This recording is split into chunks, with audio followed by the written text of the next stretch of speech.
ẹ ṣé El Shaddai mi o, bẹ́nìyàn ti pọ̀ tó nílé ayé ẹ rántí mi. He has done so much for me. He has taken away my sorrow. Oh, glory, hallelujah. He's coming to take me home. God has done so much for me. He has taken away my sorrow. Oh, glory, hallelujah. He's coming to take me home. God has done so much for me. He has taken away my sorrow. Oh, glory, hallelujah. He's coming to take me home. Ẹ bá mi gbórúkọ rẹ̀, èmi ni tí ń jẹ́ èmi, olórúkọ ńlá, èmi ni má ṣe bẹ̀rù, olórúkọ ńlá ńlá ńlá ńlá ńlá, òyìgì igi igi igi kábíyèsí, ọba tó tó tó tó tó tó tó kárí ayé, èmi ni má ṣe bẹ̀rù, ẹ bá mi gbórúkọ rẹ̀, èmi ni tí ń jẹ́ èmi, olórúkọ ńlá, èmi ni má ṣe bẹ̀rù, olórúkọ ńlá ńlá ńlá ńlá ńlá, òyìgì igi igi igi kábíyèsí, ọba tó tó tó tó tó tó tó kárí ayé, èmi ni má ṣe fòyà.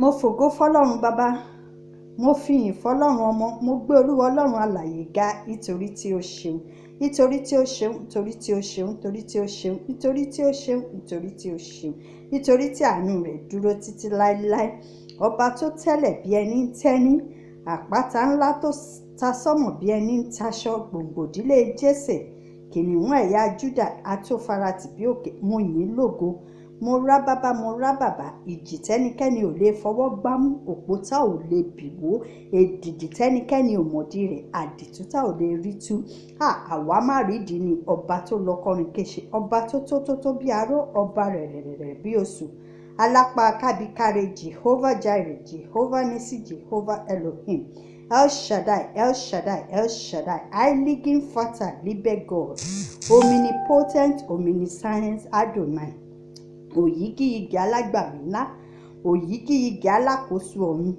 ọlọ́run tó lọ kọrin kéṣe, arúgbó ìgbàanì, adániwáyé, ẹ̀rù tẹ́rù kì í bà, àfọláṣadé fadérẹra, ògbénu múndíá ṣọlá, ọlọ́run ìyanu, ògbénu ọmọ ènìyàn fọhùn, àpọ̀n ọmọ máa wẹ̀yìn, àpọ̀n ọmọ máa wẹ̀yìn, pọ̀n mí olúwa fọjá fún mi, pọ̀n mí pọ̀n àwọn tó ń wò mí náà tó ń gbọ́ mi o, ọlọ́run má jẹ́ àjálùlẹ̀ lẹ́yìn ẹ̀ olúwa, pọ̀n wá olúwa fọjá fún wa o, àpọ̀n ọmọ máa wẹ̀yìn, àpọ̀n ọmọ máa wẹ̀yìn, pọ̀n wá olúwa fọjá fún wa o, má jẹ́ àjálùlẹ̀ lẹ́yìn rẹ̀ olúwa, pọ̀n wá olúwa fọjá fún wa o, àpọ̀n ọmọ máa wẹ̀yìn, àpọ̀n ọmọ máa wẹ̀yìn,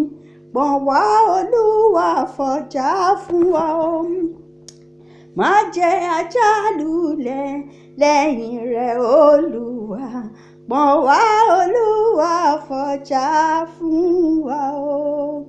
Mo fògo fọ́lọ́run bàbá lẹ́ẹ̀kan sí, mo fògo fọ́lọ́run ọmọ, mo fìyìn f'Olúwa Ọlọ́run ẹ̀mí mímọ́, nítorí tí ó ṣeun, nítorí tí ó ṣeun, nítorí tí ó ṣeun, nítorí tí àánú rẹ̀ dúró títí láéláé.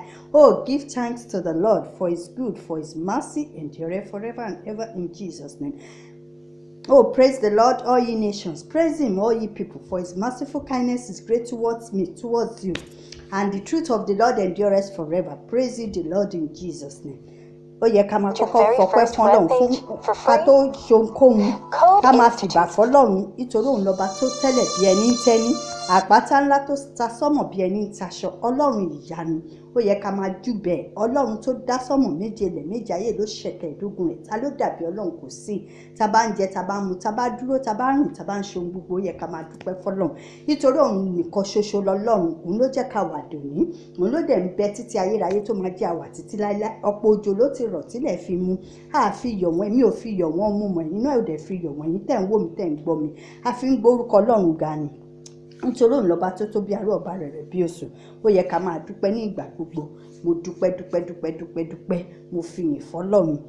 nǹkan tí mo wá mú wá lónìí ni pé nípa gbogbo nǹkan tó ń ṣẹlẹ̀ ní orílẹ̀-èdè China nísìnyí, a ti ń gbọ́ pé ó ti dé Nàìjíríà. ṣe mọ̀ bí n ṣe máa ń sọ, ṣe mọ̀ kó má àwa tá à ń sọ̀rọ̀ kó má dàbí pa àwọn ilé gbogbo information tí ò dá lọ́ mú wà bó ń gbọ́gbọ́kúgbọ́. ọlọ́run má jẹ́ kí tiwa gbọ́ ìgbọ́kúgbọ́, etí yóò ní gbọ́gbọ́kúgbọ́, etí èmi náà ní gbọ́gbọ́kúgbọ́, nítorí ẹ̀ máa tàkó òṣì dànù, ẹ̀ tàkó òṣì dànù, ẹ̀ tàkó òṣì dànù, ẹ̀ tàkó òṣì dànù, ẹ̀ tàkábì dànù, ẹ̀ tàkábì dànù. kò ní ṣẹlẹ̀ sí yín, kò ní ṣẹlẹ̀ sẹ́mi náà lórúkọ Jésù. nítorí náà gbogbo ìpinnu bí lórí ẹnikẹ́ni Olúwa máa mú kúrò. ebulibuli lórúkọ tí afẹ́fẹ́ ń jẹ́, gbogbo ibi kò ní fẹ́ lù wá, tọmọ tẹbí tará tọ̀rẹ́ ojúlùmọ̀, gbogbo bí ta lẹ́kadé tata gbòǹgbòdé tòsí wa ni, lọ́nà jíjì wa ni, ibikíbi táwọn ẹbí wa wà, táwọn ọmọ wa wà, níbikíbi nítòsí ẹnikẹ́ni, ogun wa máa lè dànù. búburú kò ní ṣubú lẹ́nikẹ́ni, bẹ́ẹ̀ ni àrùnkárùn ò ní súnmọ́ ẹnikẹ́ni. àwọn tó dẹ̀ ń ṣẹlẹ̀ sí lágbègbè wọn náà, mo pa á láṣẹ ní orúkọ Jésù, Olúwa máa mú kúrò. ẹ jẹ́ a máa ṣọ́ra gidigidi ká dẹ̀ máa wà nínú ìmọ́tótó. ìmọ́tótó ló ń borí àrùn gbogbo. àtàwọn àwọn obìnrin tó jẹ́ pé ọlọ́run ń ṣe runs nílùú mi, nítorí ẹ̀ gangan ni mo ṣe mú wá. nísìn àwọn Chinese, àgàgà àwọn ẹlòmíín inú wọn ti ń ṣèkà, ìka wọn ti pọ̀ jù sí, nítorí nǹkan tó ń ṣẹlẹ̀ nílùú wọn, kíní kan virus àbí nǹkan kan mo ti sọ́n pẹ̀lú. so kíní yẹn ń sìn, wọ́n ti ń fẹ́ jẹ́ kó máa ṣe àwọn ẹlòmíín, nítorí ó ṣe wọn. ṣé mọ̀ pé ọ̀pọ̀ ènìyàn ìka làwọn ẹlòmíín àmọ́ pé òun ní àrùn, bójá àrùn tí ò gbóògùn náà ni, ọlọ́run ò ní jẹ́ àrùn. ọkùnrin tó obìnrin ọ̀n ṣe tó bá ti mọ̀ pánù yẹn wà lára wọn, wọn náwọn wọ́n wẹ́ni fi kúnra, wọn náwọn máa fún ẹlòmíín kó ní. Olúwo ò ní já kó sọ́wọ́ àwọn ẹni ibi. àwọn Chinese míì ti ń ṣèkà o, bí n sìn tó bá wọ lift yẹn, ẹnu ọ̀nà lift, ilẹ̀kùn lift, oríṣiríṣi ìṣẹ̀lẹ̀. mo rẹ́ni English, mo rẹ́ni òyìnbó, I laugh English laugh táyà. nígbà tí mo gbọ́ pé àwọn èèyàn máa wà so heartless bẹ́ẹ̀ yẹn, wọ́n máa tutọ́ sílẹ̀kùn lift. mi ò gbọ́rú ẹ̀ rí. kí àwọn èèyàn bá lè máa fọwọ́ kàn, ṣe mọ̀ pé kéèyàn tó jáde ní lift wá láti fọwọ́ kan lift yẹn wá láti ṣí kó tó jáde. ṣé nǹkan tó ń ṣe nìyẹn pé káwọn èèyàn bá lè máa kó àìsàn kíní kan virus tó ń ṣàǹṣe wọn ní ìlú wọn yẹn. mo ti gbé wá rí, mo ti sọ́jú nípẹ̀. so ìmọ́tótó anywhere tá bá lọ, tá bá ti ń wọlé wa gẹ̀rẹ̀, àbí tá bá ti ń lọ síbi tí à ń lọ, ibikíbi tá bá dé, tá bá ti mọ̀ pé omi wà níbẹ̀, ká make sure pé a ṣanwọ́ wa àbí ká fọwọ́ wa dáadáa. ká máa fọwọ́ wa, ká máa wà clean, nítorí àwọn kinní yìí ó ti ń ṣe gan-an, ìka ni wọ́n. nísìnyí wọ́n ń tutọ́ sí lift. so màá fi hàn yín gbogbo ẹ̀ lóríṣiríṣi tó ń ṣẹlẹ̀. jẹ́ àwọn obìnrin wa tó ń travel, tó lọ ń ṣe runs, tó lọ ń ṣe aṣẹ́wó. kò ń ṣe pé I don't come here to mock anybody àbí kí n máa sọ̀rọ̀ ń pa anybody pa aṣẹ́wó àbí nǹkan kan. ẹlòmíì kò wù ú, ó ní reason tó fi ń ṣe, ṣùgbọ́n reason tí èèyàn máa fi ṣe nǹkan tí ò yẹ, Olúwa má jẹ́ a rí reason bẹ́ẹ̀. àwọn reason bíi nítorí owó á tán, èèyàn ló máa kù. tó bá lárùn àbí tí nǹkan kan bá ṣe wọ́n, owó tó lọ pa náà wọ́n á máa fi wà wọ́n yẹn ni. so it's better káwa off passing, very off passing, that's to be careful. gbogbo nǹkan bẹ́ẹ̀ yẹ bí àwọn tó ń lọ sí Italy, tó ń lọ sí Spain, tó ń lọ sí other states àbí countries láti máa lọ wówó, kó máa fara wọn wọ owó. ó sàn kéèyàn máa mu gàrí nínú ilé ẹ̀. ẹlòmíì tó bá wà Nàìjíríà, bóyá Nàìjíríà lọ́lọ́ ń kọ́ mọ́, we can't say, àbí ìlú tó wà lọ́lọ́ ń kọ́ mọ́, orí là bá bọ́ ká forìṣà sílẹ̀. bóyá ibi tó wà lọ́lọ́ ń kọ́ mọ́ pé ibi tó bá wà ló máa ti ṣoríire. ó dẹ̀ lè jẹ́ ìlú àjòjì náà lọ́lọ́ ń kọ́ mọ́ èèyàn pé tó bá dé ìlú àjòjì yóò wá sóríire. So ó yẹ ká máa di orí wa mú, ká máa bórí wa sọ̀rọ̀ pé orí là bá bọ ká forìṣà sílẹ̀. àwọn ẹlòmíì tó ń rush pé àwọn fẹ́ lọ́ọ́ lu kọ̀ọ̀kan lọ fẹ́ ṣaṣẹ́wó lọ ṣe gbogbo ẹ̀. tẹ́ bá lọ ṣaṣẹ́wó ńbẹ̀ tẹ́ bá kẹ́rùn, ṣé kò sàn kẹwàá nílùú yín kẹ́ máa mu gàrí àti ṣúgà àtẹ̀pà? Ibikíbi èmi láìkì gàrí àti eléyìí ò ń ṣe ìyà bí nǹkan kan. ẹni tó mu gàrí kò ń ṣe pé ó jìyà. ẹlòmíì pati, mo ti rí pati occasion pati tó jẹ́ pé gàrí àti yánmọ́ iná pín níbẹ̀ ní Nàìjíríà. àwọn olówó dẹ̀ ló ṣe pati yẹn. so gbogbo orú nǹkan bẹ́ẹ̀ yẹn. so ẹ jọ̀ọ́, Ọlọ́run lọ bàbá ní ṣé òun lè wí lè ṣe a lè ṣe lè wí. kò sí nǹkan tọ́lọ́run ṣe láṣetì fún yàn téèyàn bá ti ní ìgbàgbọ́. so gbogbo ibi tí téèyàn bá ti rò pin pé àkò sí mọ́ ẹ jẹ́ akọjú sọ́lọ̀. mo ti sọ gbogbo eléyìí dáadáa. Nàìjíríà wa yẹn náà dẹ̀ ló ń fà á because tí country Nàìjíríà bá dà àwọn èèyàn ní máa sá kúrò pé àwọn fẹ́, àwọn ẹlòmíì wọ́n á sá lọ by road by gbogbo ẹ̀. àwọn gọ́ọ̀mẹ̀ntì wa Nàìjíríà ìjọ ẹjẹ́ àtún Nàìjíríà ṣe kí Ọlọ́run pàápàá lè yọ́nú sí Nàìjíríà, kí Nàìjíríà má di Sódómù àti Gòmórà, kó Nàìjíríà má di orílẹ̀-èdè tọ́lọ́run máa gégùn fún àbí tó tẹ̀ ti gégùn fún tẹ̀mù. torí Nàìjíríà náà làwọn wòlíì pọ̀ sí, àwọn aládùúrà pọ̀ sí. àkúmọ̀ ẹni tòótọ́ wòlíì tòótọ́ aláàfáà kò sẹ́ni tó mọ̀ àfọlọ́run. ta ló mọ èèyàn Ọlọ́run? kò sí àfọlọ́run ọba àwọn ọba. Ọlọ́run ló mọ ẹni tó pè tó yàn tó ṣe lógo. kólúwa kọ ní kálukú yẹ̀yìn lórúkọ Jésù Kristi. ọ̀dọ̀ àwọn èèyàn Ọlọ́run wà lótìtọ́ àtòdodo tó ń ké pọ̀ Ọlọ́run lọ́sàn-án lóru, tó jẹ́ pé wọ́n mú tẹ̀síbá wọ́n fi ń ké pọ̀ Ọlọ́run, wọ́n ń gbójú sókè sọ́lọ́run. àwọn alámùrè náà wà tó jẹ́ pé di àmùrè òtítọ́ àmùrè ẹ̀mí tó jẹ́ Ọlọ́run pè lótìtọ́ àti òdodo wà, ṣùgbọ́n Ọlọ́run ló mọ̀ wọ́n. Ọlọ́run ló mẹ́ni tó pè tó yàn tó ṣe lógo. kólúwa ka oníkálùkù yẹ ibi tí nàláì wà nàtúrù wà ń bẹ̀ náà lóòótọ́. so nǹkan tí ń ṣàfẹ́ mú jáde ni pé gbogbo àwọn obìnrin tó ń sá lọ sílùú mi bí ń sìn ìlú Chinese ní gbogbo ẹ̀ tí ń jáde ń sìn. ìlú Chinese èèyàn á tún máa bẹ̀rù pàápàá láti lọ sí Chinese restaurant lọ jẹun nítorí kíní ráìsì wọn tó máa ń fi ẹyin ṣe ohun ní higher rice. èmi láìkì yẹn náà, mo láìkì higher rice, mo lè jẹ́ ju nǹkan míì lọ. tí n bá lọ sí Chinese ìgbà míì lè má jẹ nǹkan míì ju higher rice wọn lọ, ṣùgbọ́n higher rice àti òṣàrà rice èmi pàápàá mo ti ń sáǹsì nítorí Chinese bí wọn làwọn àrùn burúkú yẹn ti ń wá sí. kí Chinese máa mú adìyẹ kó máa bá adìyẹ sùn, mi ò gbọ́rú ẹ̀rí. ó máa bá adìyẹ sùn animal. gbogbo àwọn èèyàn ń spread ẹ̀ lóríṣiríṣi. àwọn obìnrin wa dẹ̀kẹ̀rẹ̀, àwọn ẹlòmíì wọn á lọ sílùú mi, wọn á ní ọba já sùn, wọn á ní kọ́ bá dágbà. àwọn Chinese òyìnbó pàápàá wọn á tún lọ máa bá mọ Chinese láàrin wọn, mọ ẹni tó ti lárùn láàrin wọn. ẹ jọ àwọn dúdú wa, àwọn obìnrin wa bíte I beg of you. torí ẹ̀ ni mo ṣe mú kinní ìwà gbogbo àrùn burúkú yẹn kò ní yà lọ́dọ̀ wa. ó dẹ̀ ti ní solution tún ti wà fún. solution tó dẹ̀ wà fún sìn wọ́n ní gálíìkì. nǹkan míì wà tó jẹ́ pé solution fún tó jẹ́ pé àwọn tó mọ̀ pẹ̀ dáadáa, àwọn tó ń jẹ́wé tó ń jẹ́ gbò tó jẹ́ pọ́lọ́ ń fún wọn ṣe ọmọ solution ẹ̀ tọ́lọ́ ti fún wọn ṣe. but wọ́n ní gálíìkì náà tún ṣe pé téèyàn bá jẹ gálíìkì ó máa lọ because ọ̀nà ti wà ní Nàìjíríà ń sìn. Ọlọ́run ò ní jẹ́ àkárùn àrùn tí ò yẹ wá yóò gbọ́, Ọlọ́run àrùn tí ò gbóògùn kò ní yọ̀dẹ̀dẹ̀ wa o. àwọn tó dẹ̀ ti kó Olúwa mú kúrò kò ní jẹ́ ó wà láyé wọn mọ́ o.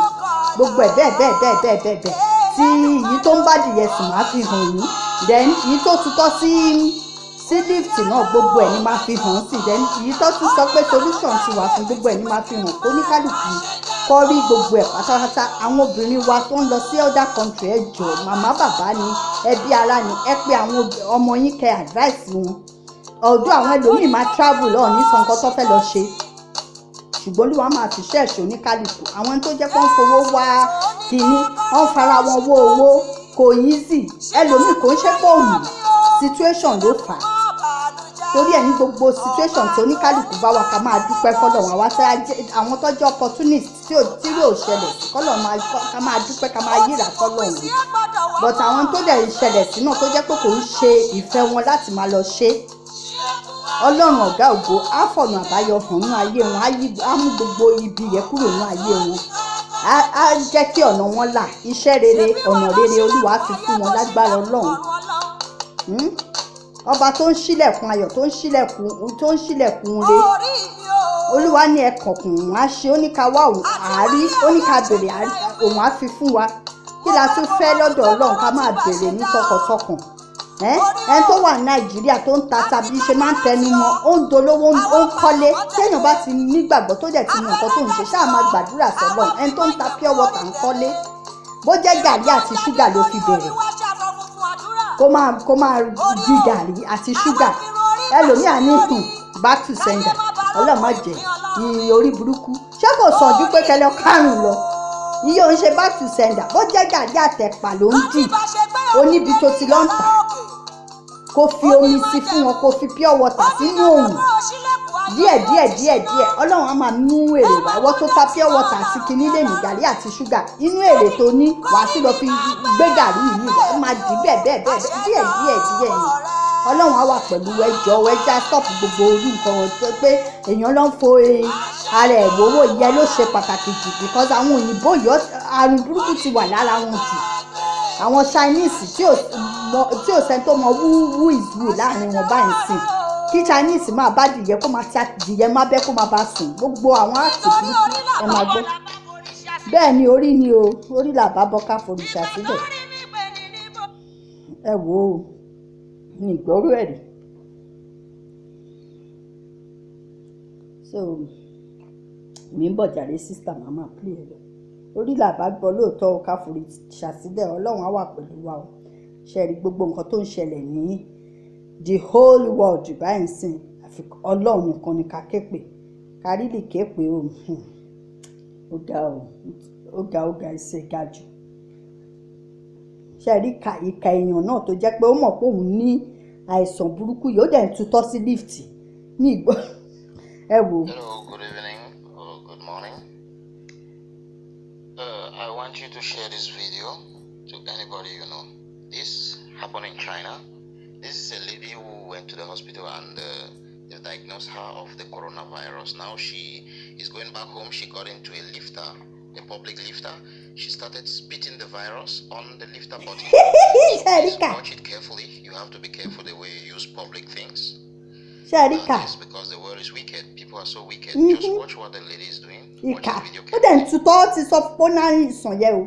Ó fẹ́ jẹ́ káwọn ẹlòmíì kó ó ti mọ̀ pé tó bá fọwọ́ tẹ tó bá fọwọ́ tẹ lift yẹn kò sí ní ọwọ́ wọn wọ́n láti fọwọ́ tẹ kó tó jáde àbí kó tó wọlé button yẹn ẹ rí. So you see how they distribute the virus. That is why the virus is spreading so fast because demonic agents are at work. Okay, now she stays into the lifter because she wants to really pollute the place with the virus. She keeps spitting around. Watch carefully. Now there's another old man who came up with the virus. See how he will spit on the lifter button. Then he will spit on his hands. See, he spit on his hand. He rubbed it on the buttons of the lifter. Just watch. You see? Yeah. This is how they distribute the virus. Ṣẹ̀rí o ṣẹ̀rí àwọn ọ̀kà ìyẹn lọ bẹ́ẹ̀ so Olúwa máa fi ṣọ́ ẹ̀ṣọ́ wa o ìmọ́tótó ló ń borí àrùn gbogbo tí èèyàn bá ti mọ́ tẹ́tí délé tẹ́tí fọwọ́ yín gbogbo yàmàyàmà yẹ ọwọ́ yín tẹ́tí fọ́ dáadáa tẹ́tí wọlé Ọlọ́run á wà pẹ̀lú wa then eléyìí náà adìyẹ tó téèyàn gbádìyẹ bá bẹ́ so àwọn obìnrin ẹ jọ̀ọ́ ẹ̀yin obìnrin tẹ́ ń lọ sí àwọn ìlú míì tẹ́ lọ opportunity láti travel lọ sí ìlú àwọn ìlú ẹ̀rí ó ń bá dìyẹ sùn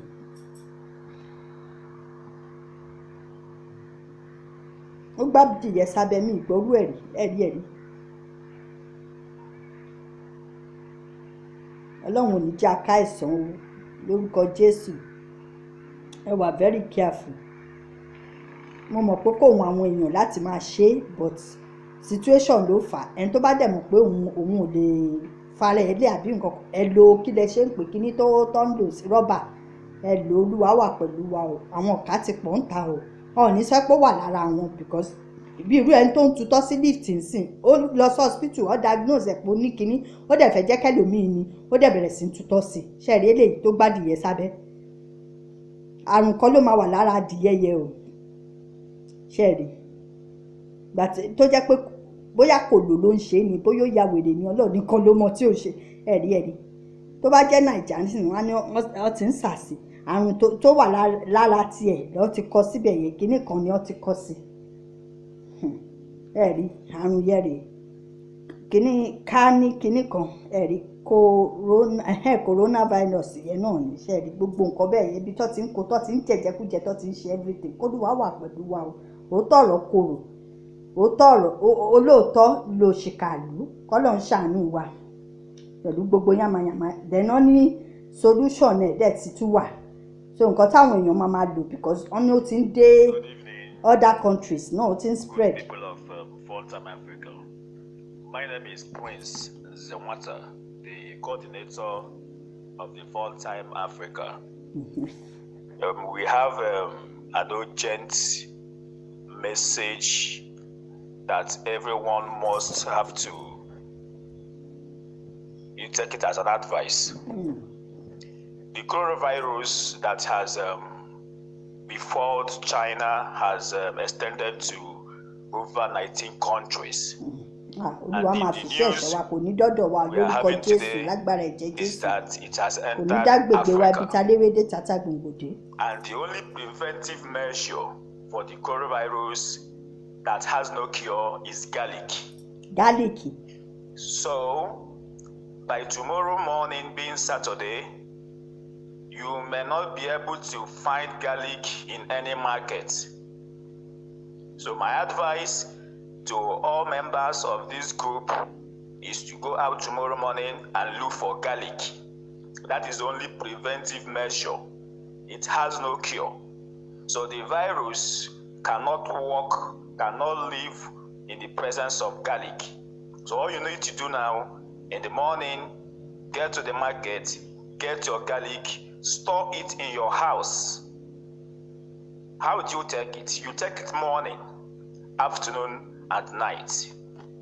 If you cannot chew it, you cut it in pieces and swallow it just as if you're swallowing a drug, morning, afternoon, and night. If you have a baby, you put it inside gari or any swallow, then give it to your baby. Gari kẹ ó ṣe máa fún bébì ń gàrí help me funny. Swallow garlic. Morning, bó tẹ̀ jókì kọ́ fi sínú feeding bottle rẹ̀ kọ́ fi díẹ̀ that sí is the only owó ti gàrí. preventive measure.